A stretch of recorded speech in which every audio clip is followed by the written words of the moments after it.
All right, Ronaldo versus Messi. It's like, where do you even begin with these two? It's the debate to end all debates. Right. I mean, you're talking about arguably the two best to ever do it, playing at the same time. And you've given us so much to go on. It's not just the on-field stuff, but their upbringings, the business side. Right, it's everything. And the thing is, their stories, where they came from, it's night and day. You always hear about Ronaldo, this kid from Madeira. His dad was the kit man. Like, you can picture it. Working class, that island life, yeah. You wonder if that kind of environment breeds that drive, Because to go from that to global icon, it's almost like a movie. And yet you've got Messi from Rosario in Argentina, but with this almost unbelievable hurdle right from the start. The growth hormone deficiency, and people hear that and they think, oh, he might have been shorter. But for athletes, it's huge. Bone density, muscle development, your whole body is affected. Yeah. Imagine being his parents, seeing that talent, but knowing that they couldn't afford the treatment he needed. Exactly. And this is where Barcelona steps in. They take this gamble, basically saying, we see something special, let's invest. Talk about a sliding doors moment, right? Because at 12, Ronaldo's making a move too. Moving to Lisbon, alone, to join Sporting CP's academy at that age. The guts that takes. It makes you wonder, would he have that same relentlessness without that? It's like that early independence molded him. Meanwhile, you've got Messi coming up through La Masia, Barcelona's system. Famous for developing technique, tactical awareness. Totally different schools of thought, and yet they both produce these phenoms. And this is where their paths start to diverge, right? Ronaldo at 18 gets snapped up by Manchester United. Big money, even back then. Sir Alex Ferguson, legendary manager, he saw it in him. And it wasn't just potential, he absolutely flourished there. The Premier League titles, the Champions League, that 42-goal season. That season was ridiculous. I mean, talk about peaking at the right time. Meanwhile, Messi makes his Barcelona debut even earlier at 17. And it's a slower burn, right? Integrating into that system they had with Ronaldinho and Just that midfield trio emerges. Xavi, Iniesta, Messi. Magic, pure magic. The way they played, it was like they were reading each other's mind.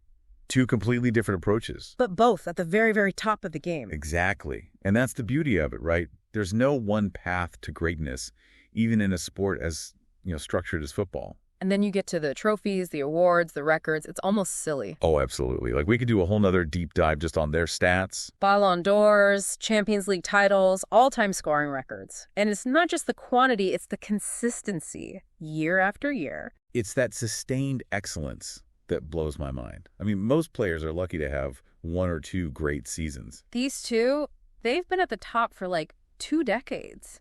The pressure that must come with that, knowing every time you step on the field. The whole world's watching, comparing you to the other guy. It's insane. It's like a constant game of one-upmanship played out on this global stage. And I think that's the key, right? Yeah. They didn't just push themselves, they pushed each other. And the whole sport's better for it. They redefined what it means to be a global icon in the process.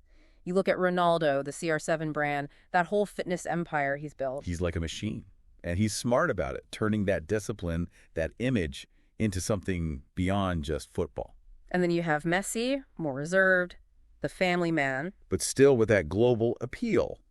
It's a different approach, but just as effective. And they've both had to adapt, right? Navigate the endorsements, the media, everything that comes with that level of fame. It's a whole other skill set. And what's fascinating is, as their careers have progressed, they haven't just rested on their laurels. You think about Ronaldo going to Al Nassr.